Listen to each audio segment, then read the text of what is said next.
Breakfast news కి స్వాగతం. చెప్పింది చెప్పినట్టు జరగడం, జరిగేవే చెప్పడం, దీన్ని క్రెడిబిలిటీ అంటారు. ఆ క్రెడిబిలిటీకి మారు పేరు ఆంధ్రజ్యోతి, ఏబిఎన్ ఆంధ్రజ్యోతి సంస్థలు. ఎందుకోనంటే ఏపీ పిసిసి చీఫ్ గా షర్మిల నియమితులయ్యారు. సరే, ఈ వార్తలు గత కొన్ని రోజుల నుంచి చాలా మంది చెప్తున్నారు, అవుతుంది, ఏపీ పగ్గాలు చేపడతారు, ఏపీలో పిసిసి చీఫ్ బాధ్యతలు తీసుకుంటారట, ఇలా అంటున్నా కూడా గత మేలోని ఏబిఎన్ ఆంధ్రజ్యోతి సంస్థల ఎండి, మేనేజింగ్ డైరెక్టర్ వేమూరు రాధాకృష్ణ గారు తన కొత్త పలుకులో తన ఆర్టికల్స్ ద్వారా జరిగే వార్తల్ని పూర్తి స్థాయిలో ఇది ఇలా జరుగుతుంది, ఇలా జరగబోతోంది అనే వార్తల్ని తన ఆర్టికల్స్ ద్వారా ప్రపంచానికి చెప్పారు. అందులో చెప్పిన వార్త, ఏపీ పిసిసి చీఫ్ గా షర్మిల నియమితులవుతారు, ఏపీ రాజకీయం ముఖచిత్రం మారుతుంది, సంచలనాలు నమోదవుతాయి అని తన కొత్త పలుకులో చెప్పారు. అది చెప్పింది చెప్పినట్టు అక్షర సత్యమైంది. దాని క్రెడిబిలిటీ మరొకసారి ఏబిఎన్ ఆంధ్రజ్యోతి సంస్థల క్రెడిబిలిటీ ఇది అని ప్రపంచానికి అర్థమైంది. సరే, ఇక వివరాల్లోకి వెళదాం. ఎప్పుడైతే ఇక షర్మిల నియామకం అయిందో, షర్మిల బాధ్యతలు చేపట్టారు, వాట్ నెక్స్ట్? ఇదే అందరి మనసులో మెదులుతున్న ప్రశ్న. ఎందుకంటే షర్మిల నియామకానికి సంబంధించి ఇప్పటికే అంతకు 2 రోజుల ముందే తన పిసిసి బాధ్యతల నుంచి గిడుగు రుద్రరాజు గారు కూడా మార్గం సుగమం చేస్తూ చక్కగా బాట వేసేశారు. తర్వాత ఆవిడికి బాధ్యతలు అప్పచెప్పారు. మరి ఈ నేపథ్యంలో ఇప్పటి నుంచి రాజకీయం ఎలా ఉండిపోతోంది? ఒక రకంగా చెప్పాలంటే ఏపీ పిసిసి పగ్గాలు షర్మిలకి బాధ్యతలు ఇచ్చిన తర్వాత కాంగ్రెస్ శ్రేణుల్లో ఒక కొత్త ఉత్సాహం కనిపిస్తోంది. రాజకీయ విశ్లేషకులు, పండితులు ఏపీ ముఖచిత్రం మారిపోతుంది.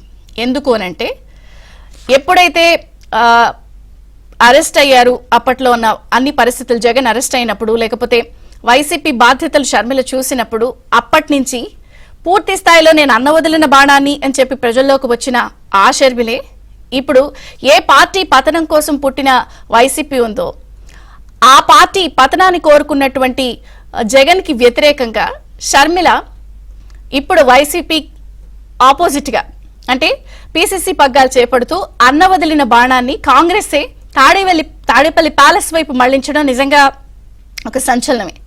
మరి ఇక్కడి నుంచి రాజకీయ ముఖ చిత్రం ఎలా మారుతుంది? ఎందుకంటే అటు కాంగ్రెస్ శ్రేణుల్లో ఉత్సాహం, కేడర్లో ఉత్సాహం కనిపిస్తోంది.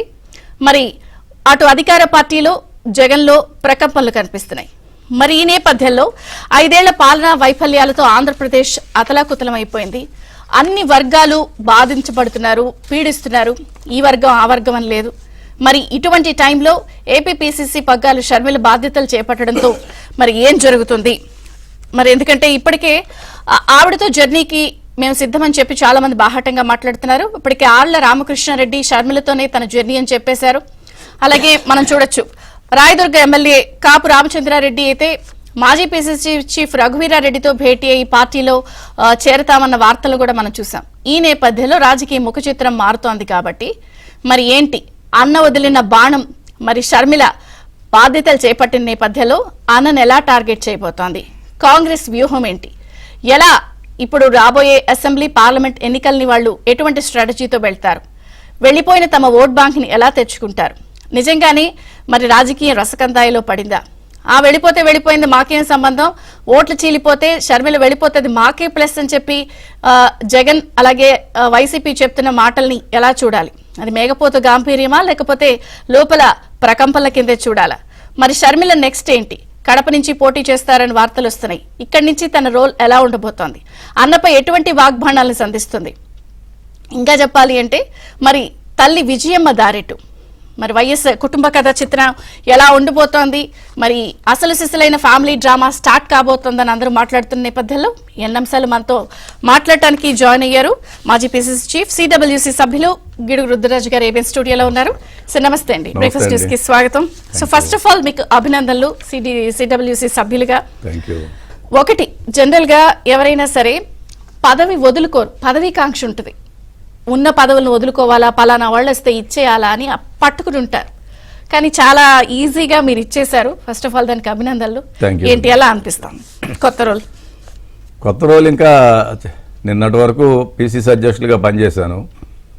బేసికల్గా ఒక సామాన్యమైనటువంటి కార్యకర్త నుంచి పార్టీ నన్ను ఇంత స్థాయి వరకు తీసుకొచ్చింది. ఎన్ఎస్సీలో నా రాజకీయ ప్రస్థానాన్ని మొదలుపెట్టిన తర్వాత ఎన్ఎస్సీలో పనిచేశాను, యువజన కాంగ్రెస్లో పనిచేశాను, నలుగురు పీసీసీ ప్రెసిడెంట్ల దగ్గర ప్రధాన కార్యదర్శిగా పనిచేశాను, ఆల్ ఇండియా కాంగ్రెస్ కమిటీ సెక్రటరీగా చేశాను. పార్టీ నాకు కార్పొరేషన్ చైర్మన్ ఇచ్చింది.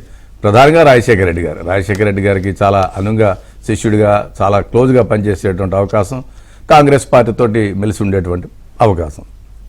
ఎమ్మెల్సీగా పనిచేశాను. మళ్ళీ పార్టీ అధ్యక్ష బాధ్యతలు కూడా అనూహ్యమైనటువంటి రీతిలో ఆ రోజు ఇచ్చింది. సో ఒకసారి ఒక నిర్ణయం జరిగి పార్టీగా అది లబ్ధి చేకూరుతుందంటే as a moral responsibility of the Congress worker నాకన్నా కూడా పార్టీ ప్రయోజనాలు ముఖ్యమని నేను భావించాను. ఇమీడియట్గా నేను మార్గం సుగమం చేయడం కోసం ఆవిడ పీసీసీ అధ్యక్షులు అయితే డెఫినెట్గా ఆంధ్రప్రదేశ్లో కాంగ్రెస్ కమిటీకి అడ్వాంటేజ్ ఉంటుంది. నేను హైకమాండ్తో డిస్కషన్ చేసినప్పుడు కూడా చెప్పాను. రాజశేఖర రెడ్డి గారు తనగా వారికి ఉండేటువంటి ఇమేజ్ కానీ వారికి ఉన్నటువంటి రాజశేఖర రెడ్డి గారి చిట్ట చివరి కోరిక, అప్పుడు నేను ఎమ్మెల్సీగా ఉన్నాను, పీసీసీ జనరల్ సెక్రటరీగా ఉన్నాను. వారు గాంధీ భవన్లో మాట్లాడినప్పుడు ఏం చెప్పారంటే ఈ దేశానికి రాహుల్ గాంధీ గారిని ప్రధానమంత్రి చేయాలి అని అన్నారు. దాన్ని స్ఫూర్తిగా తీసుకుని షర్మిలమ్మ గారు ఈ రోజు వచ్చి కాంగ్రెస్ పార్టీలో జాయిన్ అయ్యి సో ఆ నేపథ్యంలో పనిచేయడం కోసం రాజశేఖర రెడ్డి గారి యొక్క కోరికని తీర్చడం కోసం ఆవిడ వచ్చారు. కాబట్టి సో డెఫినెట్గా అందరం కూడా కలిసి పనిచేస్తాం. నేను హైకమాండ్ కూడా అదే చెప్పడం జరిగింది. So within no time ఆవిడ జాయిన్ అయిన రోజున కూడా నేను ఐ వాజ్ ఆన్ రికార్డ్, ఢిల్లీలో మాట్లాడినటువంటి మీడియా ముందు చెప్పాను. So what ever decision party takes I will abide by that. ముందుగానే అన్నారు మీరు ఆవిడ వస్తే నేను ఇచ్చేస్తాను అని. ఎందుకంటే పార్టీ ప్రయోజనాలు ముఖ్యమండి. ఈవేళ ఇండివిజువల్గా మెన్మే కమాండ్ మెన్మే గోదు అది పెద్ద ఇష్యూ కాదు. ఈ పదవి చేయడం ఆ పదవి చేయడం అనేటువంటిది పార్టీ బాగోవాలి. ఆంధ్రప్రదేశ్లో ఇప్పుడు తెలంగాణలో కాంగ్రెస్ వచ్చింది, కర్ణాటకలో కాంగ్రెస్ వచ్చింది, సదరన్ ఇండియాలో ఒక మంచి పార్టీగా ఎమర్జ్ అవుతున్నటువంటి నేపథ్యంలో ఆంధ్రప్రదేశ్లో డెఫినెట్గా ఆవిడ వచ్చిన తర్వాత వారు ఉంటారు, నేనుంటారు, మాకున్నటువంటి పెద్దలు అనేక మంది ఉన్నారు, సిడబ్ల్యూసీ మెంబర్లు ఉన్నారు, సీనియర్ నాయకులు ఉన్నారు.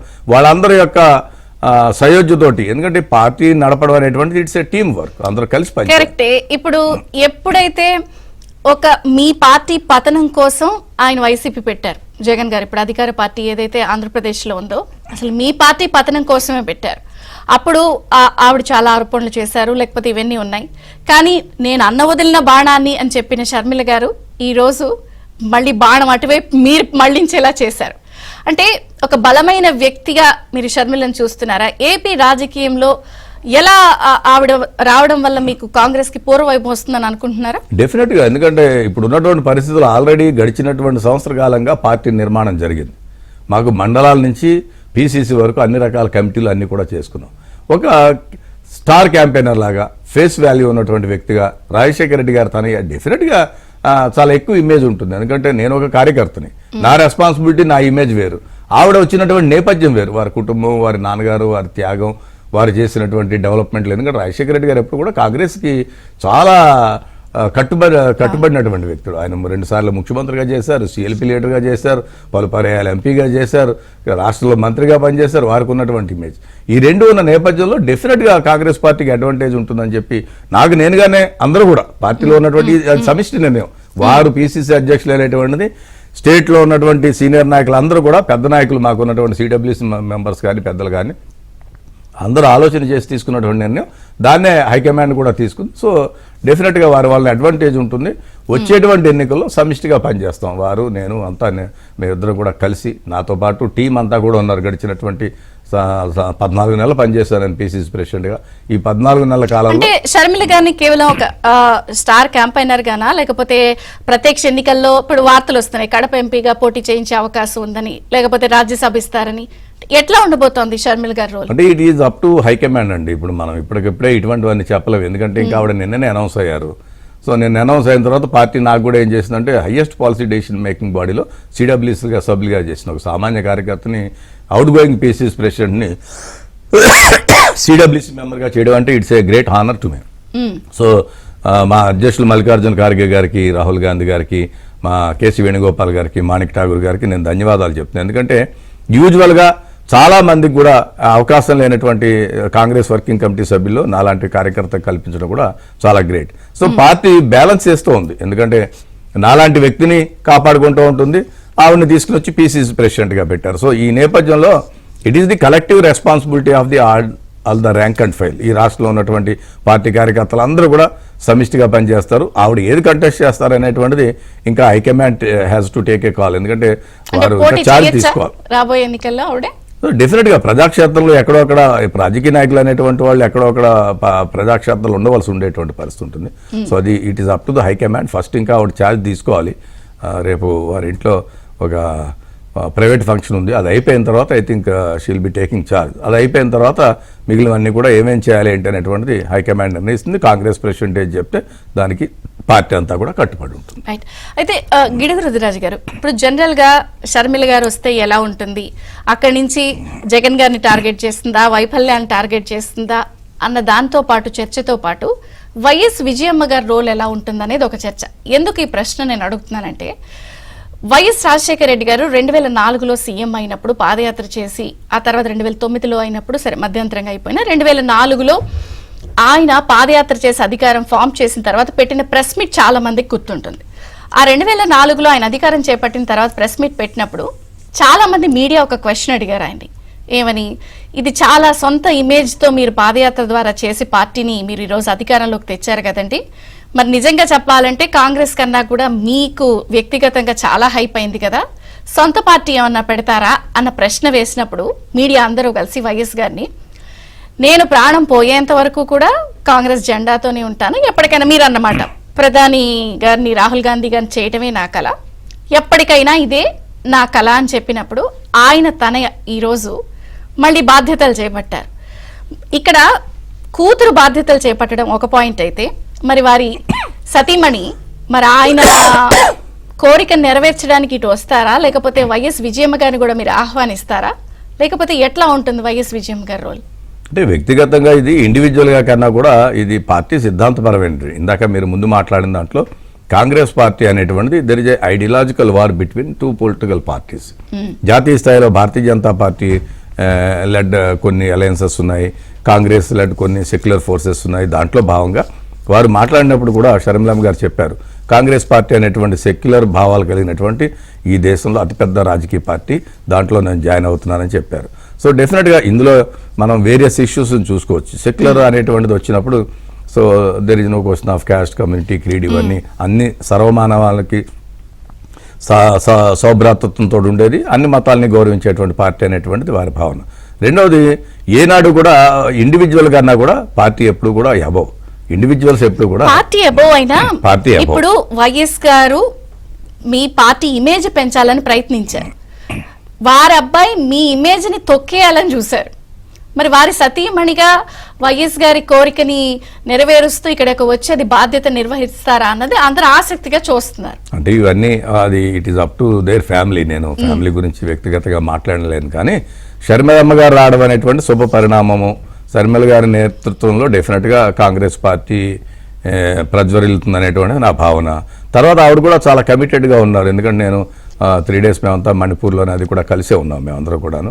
So she's very committed. ఆవిడ డెఫినెట్గా రోల్స్ అండ్ రెస్పాన్సిబిలిటీ చాలా సీరియస్గా తీసుకుని పనిచేస్తారు. గతంలో కూడా చూసాం మనం, ఆవిడ out of all the hardship అన్ని కిలోమీటర్లు నడవడం అంటే అంత ఈజీ టాస్క్ ఏం కాదు, ఎస్పెషల్లీ ఫర్ ఉమెన్ చాలా ఇష్యూస్ ఉంటాయి. బట్ అయినప్పటికీ కూడా ఆవిడ ఆ ఫైటింగ్ నేచర్ ఉన్నటువంటి లేడీ, డెఫినెట్గా ధీరోదాత్తంగా పోరాడతారని. అదేవిధంగా పార్టీ అంతా కూడా rank and file of the party అంతా కూడా ఆవిడతో ఉంటాయి. ఆవిడ కాంగ్రెస్ ఫ్యామిలీ.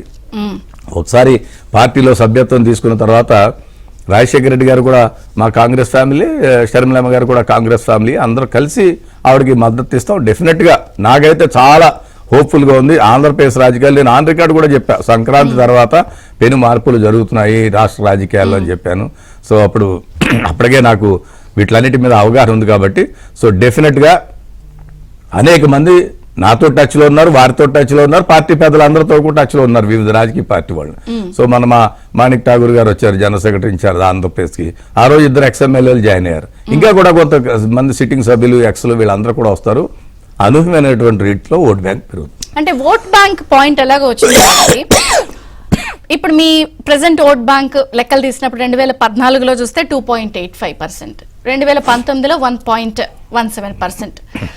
అంటే ఇలా ఓవరాల్ గా చూసినప్పుడు 2 జాతీయ పార్టీల పరిస్థితి ఏపీలో ఎలా ఉందో చూస్తున్నా. అంటే వెళ్ళిపోయిన ఓట్ బ్యాంక్ అంతా ఇప్పుడు షర్మిల గారి ద్వారా రీటైన్ చేయగలరా? అంటే అసలు మీ టార్గెట్ ఏంటి? 2024 2029 అధికారంలోకి రావడమా, ఇప్పుడు పుంజుకోవడమా? 2024లోనే రావాలి అధికారం. అందరూ వై నాట్ 24 అనే కదా మేము చెప్పేది. ఇప్పుడు రాజకీయాల్లో ఎప్పుడు కూడా 2+2 4 కాదు మేడం. 2+2 అనేటువంటిది 4 కాదు. తెలంగాణలో స్థానిక సంస్థల ఎన్నికలు, ఎస్పెషల్లీ గ్రేటర్ హైదరాబాద్ మున్సిపల్ ఎన్నికలు జరిగిన తర్వాత ఇక్కడ కాంగ్రెస్ పార్టీకి వచ్చిన ఓట్లు, బై ఎలక్షన్ జరిగిన తర్వాత కాంగ్రెస్ పార్టీకి వచ్చినటువంటి ఓట్లు, ఇవన్నీ చూసిన తర్వాత చాలా మంది అనుకున్నారు ఇంక కాంగ్రెస్ పార్టీ పని అయిపోయింది అనుకునేటప్పుడు, నేను ఈ రాష్ట్రంలో కూడా నాకు అవగాహన ఉంది, ఎన్ఎస్సీ నుంచి పనిచేసిన వాడిని, నాకు అన్ని విధాల అవగాహన ఉంది. డెఫినెట్గా కాంగ్రెస్ బౌన్స్ బ్యాక్ అయింది కదా. కాంగ్రెస్ వర్కింగ్ కమిటీ మీటింగ్ ఇక్కడ జరిగే రోజుకి కాంగ్రెస్ పార్టీ పరిస్థితి వేరు. సిడబ్ల్యూసీ సమావేశాన్ని హైదరాబాద్లో నిర్వహించిన తర్వాత there was a sudden hype of 8% vote bank పెరిగింది. ఈ పోలరైజేషన్ లో ఇప్పుడు ఆంధ్ర రాష్ట్రంలో 5 సంవత్సరాల గతంలో చంద్రబాబు నాయుడు గారిని చూశారు, ఇప్పుడు ఒక 4.5 సంవత్సరాలు దాటి జగన్మోహన్ రెడ్డి గారిని చూశారు. ఈ రెండు చూసిన తర్వాత రాష్ట్రంలో ఉన్నటువంటి ప్రజలు అనుకుంటున్నారు 2004 నుంచి 14 వరకు కాంగ్రెస్ పార్టీ పరిపాలన చూశారు. కాంగ్రెస్ పార్టీ మంచిది అనేటువంటి ఆలోచనకి వచ్చారు. ఎందుకంటే వెల్ఫేర్ స్కీమ్స్ తీసుకునేటప్పుడు మైనారిటీస్ రిజర్వేషన్ కాంగ్రెస్ పార్టీ ఇచ్చింది, అవునా కదా. 4% రిజర్వేషన్ కాంగ్రెస్ ఇచ్చింది. రాజీవ్ ఆరోగ్యశ్రీ కాంగ్రెస్ పార్టీ పెట్టింది. Economically poor or weaker sections కి ఫీజు రియంబర్స్మెంట్ కాంగ్రెస్ ఇచ్చింది. దళితులకు సంబంధించి SC/ST సప్లాన్ కాంగ్రెస్ ఇచ్చింది. తర్వాత మీకు మేజర్గా జాతీయ స్థాయిలో NRGS కానీ, రైట్ టు ఇన్ఫర్మేషన్ కానీ, రైట్ టు ఎడ్యుకేషన్ కానీ, ఫుడ్ సెక్యూరిటీ యాక్ట్ కానీ, లేకపోతే ట్రైబల్స్ కి సంబంధించినటువంటి ట్రైబల్స్ ప్రొటెక్షన్ యాక్ట్ కానీ కాంగ్రెస్ చేశారు. ఏపీలో పరిస్థితులు చాలా భిన్నంగా ఉంటాయి. ఏమి లేదు, మీరు అనుకుంటున్నారు భిన్నంగా ఉంటారు. మిమ్మల్ని ఎదగిరిస్తారు. ఇప్పుడు అసలు ఆయన ఎదగిరిచ్చేది ఏంటంటే ఓటర్ చాలా తెలివైన వాళ్ళు, ఓటర్ తెలివైన వాడైనా కూడా తెలంగాణలో షర్మిల గారిని కలవడానికి కూడా సన్నిహితులు కానీ లేకపోతే తెలిసిన వాళ్ళని కూడా చాలా రిస్ట్రిక్ట్ చేశారని వార్తలు వచ్చాయి.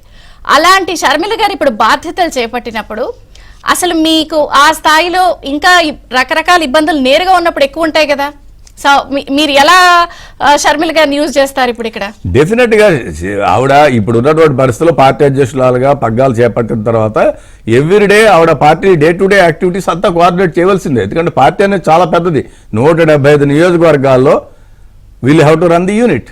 మా యూనిట్స్ ఉన్నాయి, మా మండల ప్రెసిడెంట్లు ఉన్నాయి, 685 మండలాలు ఉన్నాయి. 685 మండలాల్లో నా ఆధ్వర్యంలో కమిటీలు వేసాం. మన రివ్యూ మీటింగ్ జరిగింది. సో రాష్ట్రంలో ఉన్నటువంటి అన్ని మండల ప్రెసిడెంట్లు వేసాము, రాష్ట్రంలో ఉన్నటువంటి అన్ని departments SC, ST, OBC, minority departments అన్ని చేసాం.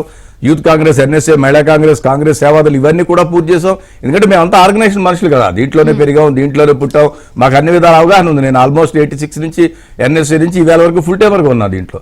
సో డెఫినెట్గా ఆర్గనైజేషన్ పార్ట్ అంతా కూడా మేము అందరూ హెల్ప్ చేస్తాం. నేనున్నాను, నాతో పాటు చాలా మంది సీనియర్స్ ఉన్నారు.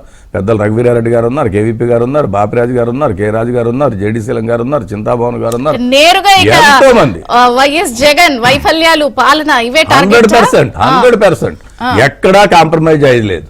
రాష్ట్ర రాజకీయ ముఖ్య చిత్రంలో కాంగ్రెస్ పార్టీకి ప్రధాన రాజకీయ ప్రత్యర్థి జగన్మోహన్ రెడ్డి. జగన్మోహన్ రెడ్డిని ఫేస్ చేయడానికి నేనే PCC ప్రెసిడెంట్ గా ఉన్నప్పుడు కూడా ఏనాడు కూడా ఉపేక్షించలేదు. ఎవరు PCC ప్రెసిడెంట్ గా ఉన్నారు? నాకన్నా ముందు శైలజనాథ్ గారు పనిచేశారు, ఆయన కూడా పనిచేస్తారు. అంతకుముందు రఘువీరారెడ్డి గారు పనిచేస్తారు. సో ఈ అరేంజ్మెంట్ అనేటువంటిది ఇట్స్ ఓన్లీ వర్కింగ్ అరేంజ్మెంట్, ఎవరు PCC ప్రెసిడెంట్ గా ఉన్నా కూడా. సో డెఫినెట్ గా రాజకీయ ప్రధాన ప్రత్యర్థి అనేటువంటిది ఎవరిని హిట్ చేయాలి? జగన్మోహన్ రెడ్డిని హిట్ చేయాలి. జగన్ గారి బాణం ఆ జగన్ గారికి గుచ్చుకునేలా చేస్తారా? 100% గుచ్చుకుంటుందా? 100% రాష్ట్ర రాజకీయాల్లో జగన్మోహన్ రెడ్డి మా రాజకీయ ప్రత్యర్థి కాంగ్రెస్ పార్టీకి. సో దాని దిశగానే కాంగ్రెస్ పార్టీ పనిచేస్తుంది. మా ట్రెడిషనల్ ఓట్ బ్యాంక్ అక్కడే ఉంది, మా కాంగ్రెస్ పార్టీ లీడర్షిప్ అక్కడే ఉంది. మీకు చెప్తున్నా ఈవేళ ఆన్ రికార్డ్, ఈవేళ నేను చెప్తున్నాను. సో మీరు గతంలో ఎంత క్రెడిబిలిటీగా చెప్పారో, అయిపోయింది కూలిపోతున్నటువంటి సౌధం. కూలిపోతున్నటువంటి సౌధం నుంచి కాంగ్రెస్ పార్టీ మిత్రులందరూ కూడా తిరిగి కాంగ్రెస్ లోకి వస్తారు. మాతృ సంస్థ. ఇక్కడ స్వేచ్ఛ కావాలండి రాజకీయాల్లో, పదవులు కాదు. ఎందుకు కేబినెట్ లో మంత్రి? ఏ విధమైన డెసిషన్ తీసుకోలేనటువంటి కేబినెట్ లో మంత్రులు ఎందుకు? 10 మందికి సహాయపడలేని ఎమ్మెల్యేలు ఎంతమంది టచ్ లో ఉన్నారు అనేటువంటిది it's not fair on my part. అటువంటి విషయాలు చెప్పకూడదు. బట్ డెఫినెట్ గా అక్కడ స్వేచ్ఛా వాతావరణంలో పనులు చేయలేకపోతున్నారు. వర్క్ ఎన్వైరన్మెంట్ సరిగా లేదు, కలిసేటువంటి పరిస్థితి లేదు. అనేక మంది వాపోతున్నారు. మొన్న ఫ్రెండ్ కలిశాడు. కాన్స్టిట్యున్సీ ప్రారంభంలో నియోజకవర్గానికి వచ్చినప్పుడు 300 కోట్ల రూపాయల హామీలు ఇచ్చారు ముఖ్యమంత్రి గారు. 300 కోట్ల రూపాయల హామీలు. ఈవేళ వరకు 3 రూపాయలు ఇంప్లిమెంటేషన్ జరగలేదు. నేను ఏ మొహం పెట్టుకుని నేను నా క్షేత్రంలో ఎమ్మెల్యేగా వెళ్ళాలి అనేటువంటి బాధని ఒక గౌరవ శాసనసభ్యుడు వ్యక్తపరిచారు నాతో. సో ఈ నేపథ్యంలో డెఫినెట్ గా అది కూలిపోయేటువంటి సౌధము. ఒక బ్రేక్ తీసుకుందాం. బ్రేక్ తర్వాత మనం చర్చ కొనసాగిద్దాం. ఇప్పుడు ఉత్సాహం వస్తోంది, ఖచ్చితంగా జగన్ గారిని టార్గెట్ చేస్తాం, మా లక్ష్యం ఇప్పుడే అంటున్నప్పుడు కొంత మీ పార్టీలో కూడా ఎందుకు వైఎస్ కుటుంబం మీదే ఆధారపడాలా, ఇప్పుడు మాజీ ఎంపీ హర్ష్ కుమార్ గారు లాంటి వాళ్ళు వీళ్ళంతా కొంత వ్యతిరేకిస్తున్నారు పార్టీలో, లేకపోతే ఇదంతా అవసరమా కాంగ్రెస్కి, ఆ పార్టీ వల్లే కదా మనం నష్టపోయాం అంటే ఇప్పుడు పూర్తి స్థాయిలో సహకారం ఉంటుందని అనుకుంటున్నారు ఇలాంటి వాయిసెస్ కూడా వస్తున్నప్పుడు? 100% డెసిషన్ అవ్వకముందు ఒకటి, డెసిషన్ అయిన తర్వాత ఒకటి. ఒకసారి డెసిషన్ అయిన తర్వాత కాంగ్రెస్ అధ్యక్షులు మల్లికార్జున ఖార్గే ఒక నిర్ణయం తీసుకున్న తర్వాత, రాహుల్ గాంధీ గారు ఒక నిర్ణయం తీసుకున్న తర్వాత అందరూ కూడా ఎవరైతే పార్టీకి కట్టుబడి పనిచేసే వాళ్ళు ఉంటారో వాళ్ళందరూ కూడా 100% ఆ డెసిషన్ని సమర్థిస్తారు.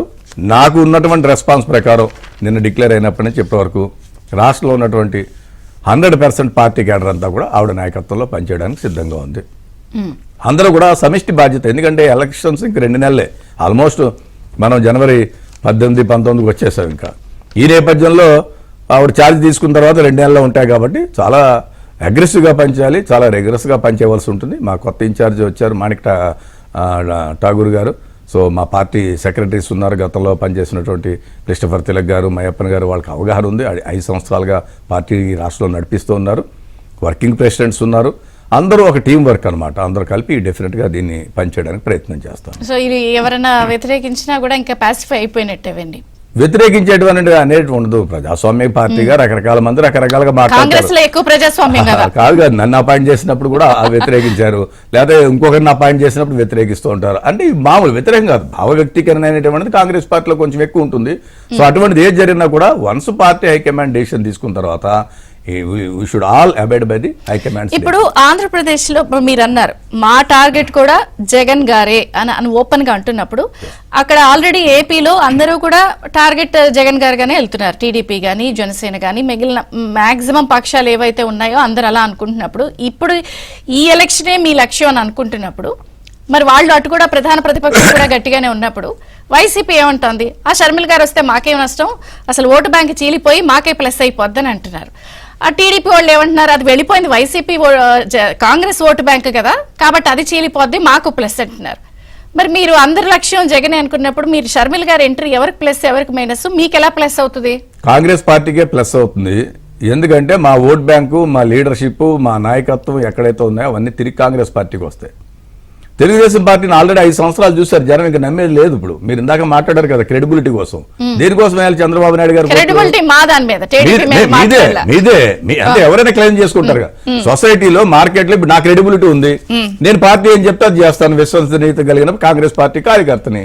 సో అదే విధంగా చంద్రబాబు నాయుడు గారిని 5 ఏళ్ళు చూశారు. స్పెషల్ కేటగిరీ స్టేటస్ లా కానీ, పోలవరానికి సంబంధించి కానీ, లేకపోతే ఆంధ్రప్రదేశ్ సంబంధించినటువంటి ఉత్తరాంధ్ర వెనుకబడిన జిల్లాల ప్యాకేజీలో కానీ, వీటిలన్నింటినీ 5 సంవత్సరాలు బీజేపీతో ఎన్డీఏ పార్ట్నర్ గా ఉండి ఏమి సాధించలేకపోయారు. ఏమి సాధించలేని వ్యక్తికి ఎందుకు వేల ఓటు వేయాలి? రాష్ట్రంలో ఏం తెచ్చారు మీరు? మట్టి తెచ్చారు. మేము ఆ రోజు చెప్పాం, మట్టి నీళ్లు తెస్తున్నాడయ్యా ప్రధానమంత్రి గారు, ఏమి జరగదని చెప్పే ఢిల్లీని తలదనేటువంటి మేము క్యాపిటల్ కడతా ఉన్నారు. అసలు ఈ రాష్ట్రానికి క్యాపిటల్ ఉందో లేదో తెలియనటువంటి పరిస్థితి. 5 సంవత్సరాలు చాలరా? ప్రపంచవ్యాప్తంగా ఉన్నటువంటి వండర్ఫుల్ కన్స్ట్రక్షన్స్ అంతా కూడా ఏడాది 2 ఏళ్ళు కట్టేవాళ్ళు ఆంధ్ర కాంట్రాక్టర్లే.